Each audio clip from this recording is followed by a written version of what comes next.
بسم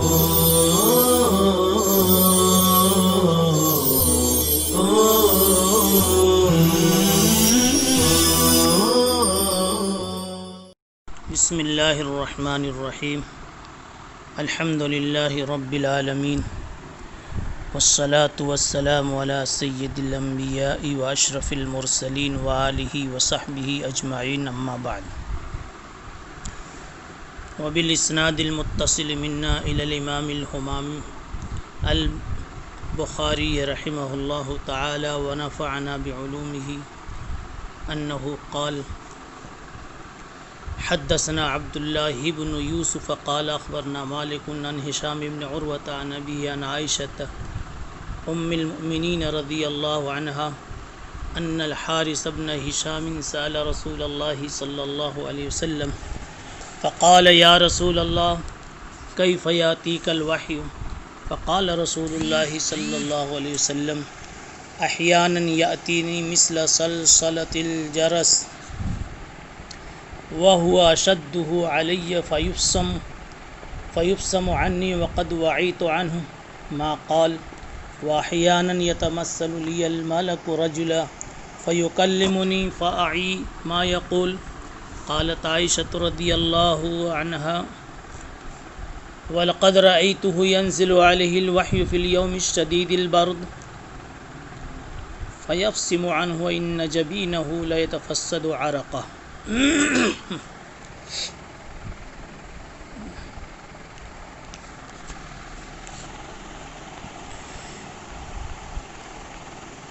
یہ حدیث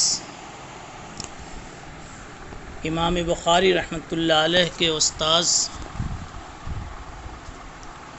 عبداللہ ابن یوسف کی سند سے شروع ہوتی ہے اور پہنچتی ہے حضرت عائشہ رضی اللہ تعالی عنہا پر، اور پھر حارث ابن ہشام آگے سوال کرتے ہیں جناب رسول اللہ صلی اللہ علیہ وسلم سے، اور اللہ کے نبی صلی اللہ علیہ وسلم پھر جواب دیتے ہیں. یہ ایک اجمالی خاکہ ہے پوری روایت کا. رجال کو پہلے دیکھ لیں. عبداللہ ابن یوسف یہ مصری ہیں، تنیسی کہلاتے ہیں.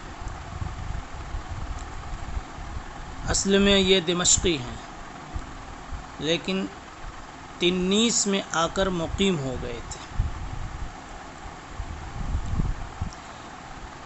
تنیس ساحل بحر پر ایک شہر آباد تھا.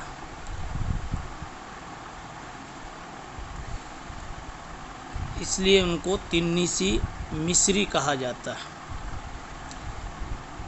امام مالک رحمۃ اللہ علیہ کے شاگردوں میں ہیں، اور امام مالک سے جن لوگوں نے حضرت کی موطا کی روایت کی ہے ان میں جلیل القدر لوگوں میں ان کا شمار ہوتا ہے، اور انہی سے امام بخاری رحمۃ اللہ علیہ نے موطا سنی ہے. یحییٰ ابن معین نے فرمایا ان کے بارے میں هو من اتقن الناس فی الموطا. موطا کو جتنے لوگوں نے نقل کیا ہے اور اس کی روایتیں سنائی ہیں ان میں سب سے زیادہ قابل اعتماد اور سب سے زیادہ صاحب اتقان یہ عبداللہ ابن یوسف تنیسی ہیں.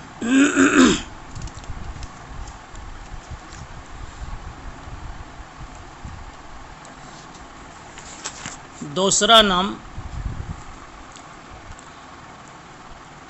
قال اخبرنا مالک. یہ مالک حضرت امام مالک ائمہ اربعہ میں سے ایک ہیں. مالک ابن انس رضی اللہ رحمہ اللہ تعالی امام دار الہجرہ کہلاتے ہیں.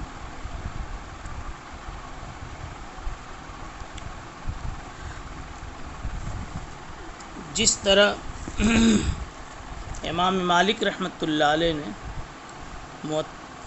موطا لکھی ہے، ایک اور بھی موطا پائی جاتی ہے، وہ موطا ہے ابن ابی ذئب کی۔ پہلے ابن ابی ذئب نے لکھی تھی، پھر امام مالک رحمۃ اللہ علیہ کی موطا تیار ہوئی، تو لوگوں نے پوچھا مل فائدۃ فی تصنیفک، موطا ایک موجود تھی پھر آپ نے کیوں لکھی؟ تو فرمایا پوچھنے کی چیز نہیں ہے، ما کان للہ بقیہ، جو کام اللہ کے لیے ہوگا اللہ تعالیٰ اسے باقی رکھیں گے، اس کو دوام اور بقا حاصل ہوگا۔ چنانچہ امام مالک رحمۃ اللہ علیہ کی موطا کو جو مقبولیت نصیب ہوئی وہ سبھی حضرات جانتے ہیں۔ ان ہشام ابن عروہ، یہ عروہ ابن زبیر ابن عوام کے لڑکے، ان کی کنیت ابو المنذر یا ابو عبداللہ بتلائی جاتی ہے، تابعین میں ہیں، مدنی ہیں۔ انہوں نے حضرت عبداللہ ابن عمر اور حضرت جابر رضی اللہ عنہما کی زیارت کی ہے۔ ایک مرتبہ حضرت عبداللہ ابن عمر نے ان کے سر پر ہاتھ پھیر کر دعا بھی فرمائی تھی۔ سن 145 میں بغداد میں ان کا انتقال ہوا۔ ہشام لیتے ہیں روایت کو عن ابیہ، اپنے والد سے، ان کے والد عروہ ابن زبیر ہیں، جلیل القدر تابعی ہیں یہ، اور مدینہ کے جو 7 بڑے فقہا مشہور ہیں، فقہاء 7 سے، ان میں ان کا شمار ہے۔ ان کو اللہ تعالیٰ نے خاندانی شرف بھی عطا فرمایا تھا۔ ان کے والد حضرت زبیر ابن عوام 10 مبشرہ میں سے ایک تھے، اور ان کی والدہ حضرت اسماء بنت ابو بکر تھی، یعنی صدیق اکبر کی صاحبزادی حضرت اسماء رضی اللہ تعالی عنہ ان کی والدہ ہیں۔ اب رشتے میں حضور پاک صلی اللہ علیہ وسلم آپ کے خالو ہوتے ہیں، اس لیے کہ حضرت عائشہ آپ کی خالہ ہیں، اور عروہ کا انتقال 94 میں یا 99 ہجری میں بتلایا جاتا ہے۔ ان عائشہ، حضرت عائشہ رضی اللہ تعالی عنہ صدیق اکبر رضی اللہ عنہ کی صاحبزادی، حضور پاک صلی اللہ علیہ وسلم کے ساتھ ہجرت سے پہلے ہی آپ کا نکاح ہوا، جب کہ عمر 6 سال تھی، اور ایک روایت کے مطابق عمر 7 سال کی تھی۔ غزوہ بدر کے بعد آپ کی رخصتی ہوئی، جب کہ عمر آپ کی 9 سال کی ہو گئی تھی۔ حضور پاک علیہ الصلاۃ والسلام کے وصال کے وقت آپ کی عمر کل 18 سال تھی۔ آپ 65 سال حیات رہیں، سن 55، 56، 57 یا 58 میں انتقال ہوا، یہ مختلف اقوال ہیں۔ حضرت ابو ہریرہ رضی اللہ تعالی عنہ نے آپ کی نماز جنازہ پڑھائی، اور جنت البقیع میں آپ مدفون ہیں۔ آپ کی والدہ ام رومان ہیں، اور کنیت آپ کی یعنی حضرت عائشہ کی ام عبداللہ ہے۔ حضور پاک صلی اللہ علیہ وسلم نے حضرت اسماء کے ایک لڑکے اور حضرت عائشہ کے بھانجے، جن کا نام تھا عبداللہ ابن زبیر، ان کے نام پر آپ کی کنیت رکھی تھی ام عبداللہ۔ حضرت عائشہ رضی اللہ تعالیٰ عنہ کا شمار فقہائے صحابہ میں ہے اور مکثرین فی الحدیث میں ہے۔ کل آپ کی مرویات 2210 ہیں۔ ان الحارث بن ہشام، حارث ابن ہشام یہ ابو جہل کے بھائی ہیں۔ ابو جہل کا نام تھا عمرو ابن ہشام۔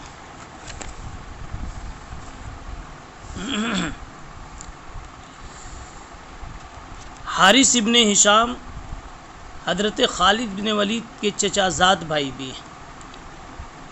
ابو جہل کے تو حقیقی بھائی۔ ابو جہل کو توفیق نہیں ملی، حارث ابن ہشام کو توفیق اسلام کی مل گئی۔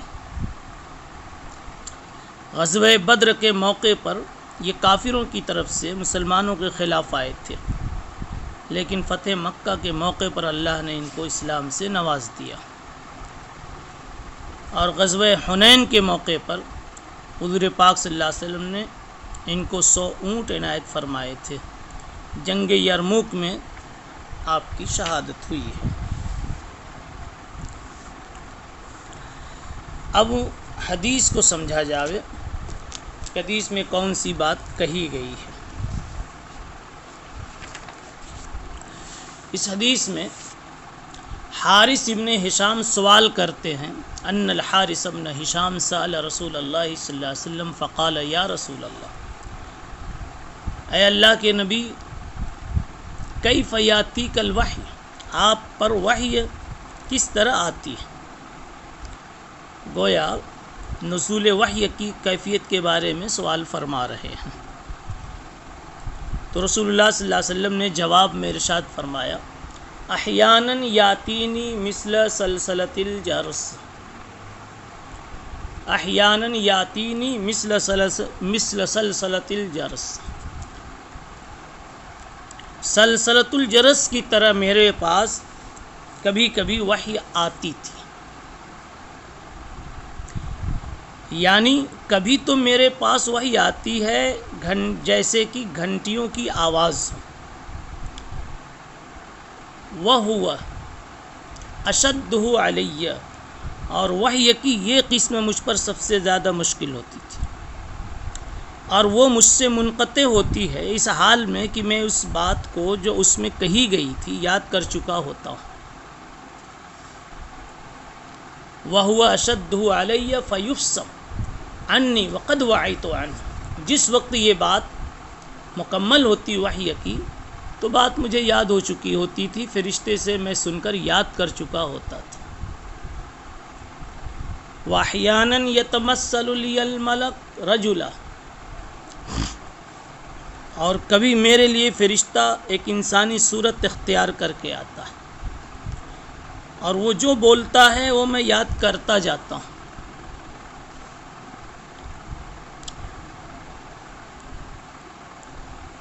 یہ حدیث حضرت عائشہ رضی اللہ تعالی عنہ نے سنائی، اور اس کے بعد وہ فرماتی ہیں،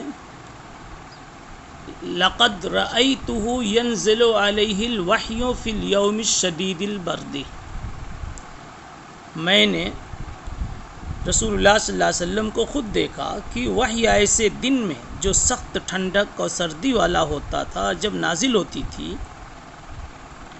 یعنی ایسے دن میں، ٹھنڈی والے دن میں بھی جب وحی آتی تھی اور وحی پوری ہو جاتی تو آپ کی حالت یہ ہوتی تھی کہ پیشانی مبارک پسینے سے ابل رہی ہوتی تھی۔ یعنی حضرت عائشہ اس میں شدت وحی کو سمجھا رہی ہے۔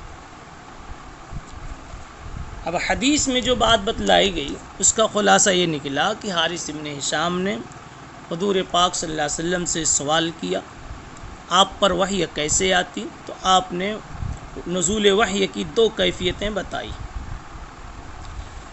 اس لیے دو ہی اس لیے بتائی، باقی تو آپ کو پہلے بتایا جا چکا کہ کئی شکلیں ہیں۔ علامہ سہیلی کے حوالے سے 7 شکلیں اس کی بتائی گئی تھیں، لیکن یہ 2 صورتیں کثیر الوقوع تھیں، زیادہ تر انہی 2 شکلوں میں وحی آتی تھی۔ لیکن حقیقت یہ ہے کہ 2 ہی شکل نہیں ہیں، اور بھی شکلیں۔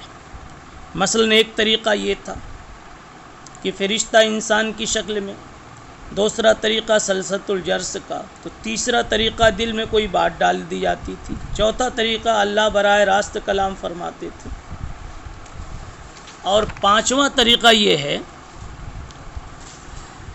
کہ فرشتہ اپنی اصلی صورت میں آ کر کوئی بات بتا جاتا تھا، اور فرشتے کا اصلی صورت میں آنا 2 مرتبہ ثابت۔ ایک مرتبہ خود آپ نے حضرت جبریل علیہ السلام سے درخواست کی کہ میں آپ کو آپ کی اصلی صورت میں دیکھنا چاہتا ہوں، تو اس وقت حضرت جبریل علیہ السلام اپنی اصلی صورت میں سامنے آئے۔ اور دوسرا موقع زمانے فطرت کے بعد کا ہے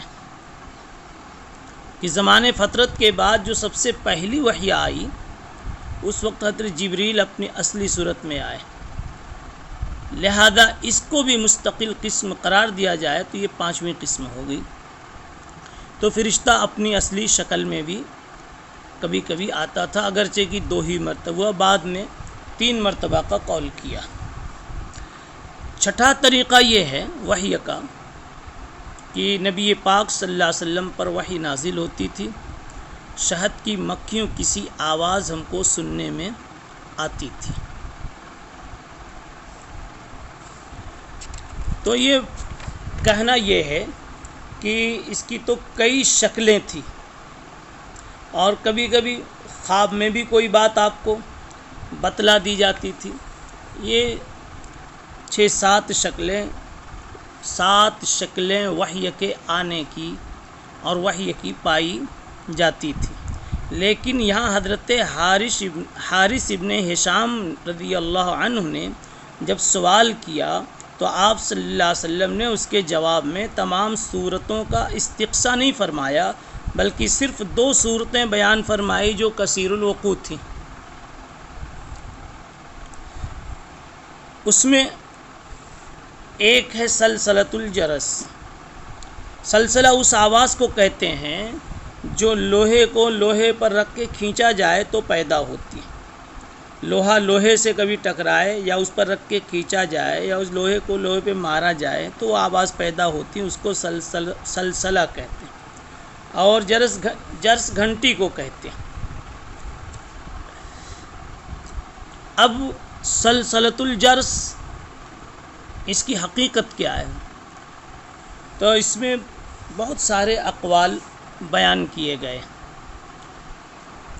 ایک قول آپ کے سامنے پیش کیا جا رہا ہے۔ بعض حضرات نے فرمایا کہ یہ فرشتے کی آواز ہوتی تھی، یہ فرشتے کی آواز ہوتی تھی، اور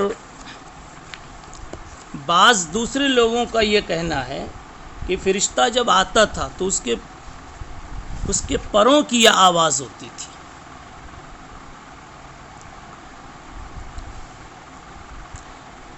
تیسرا قول یہ ہے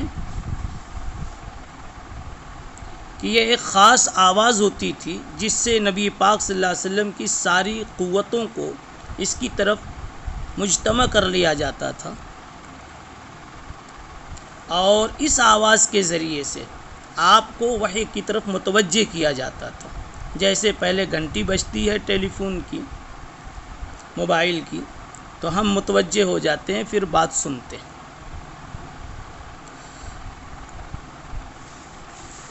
شاہ ولی اللہ رحمۃ اللہ علیہ فرماتے ہیں کہ ایک آواز ہوتی تھی، اس کے ذریعے سے آپ کے حواس میں باہر کی ساری آوازوں سے انخلا کی ایک کیفیت پیدا کر دی جاتی تھی، اور پھر باہر کا کچھ نہ سن کر صرف وحی کو سننے میں آپ مشغول ہو جایا کرتے تھے، جو بھی شکل ہوئی ہو۔ بہرحال ایک گھنٹی کی آواز ہوتی تھی اور حضور پاک صلی اللہ علیہ وسلم اس سے سمجھ جاتے تھے کہ کیا بات کہی جا رہی ہے، اور بہت اچھی طرح سمجھ جاتے تھے۔ اسی سمجھ جانے کو آپ نے فرمایا کہ فَيُفْصَمُ عَنِّي وَقَدْ وَعِيتُ عَنْهُ، میں بات سمجھ لیتا تھا جس وقت بات مکمل ہوتی تھی، بیچ میں ایک بات اور کہہ دی کہ یہ میرے اوپر بہت سخت ہوتی تھی، یہ میرے اوپر بہت سخت اور میرے لیے بڑی مشکل ہوتی تھی۔ مشکل کیوں ہوتی تھی؟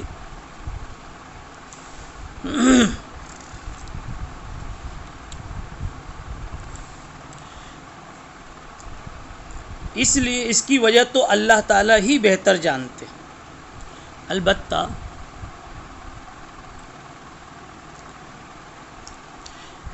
اب وقت 20 منٹ ہو چکا ہے، اس لیے اب اگلی مجلس میں اس بات کو ہم پیش کریں گے انشاءاللہ۔ سبحان اللہ بحمدہ، سبحان اللہ۔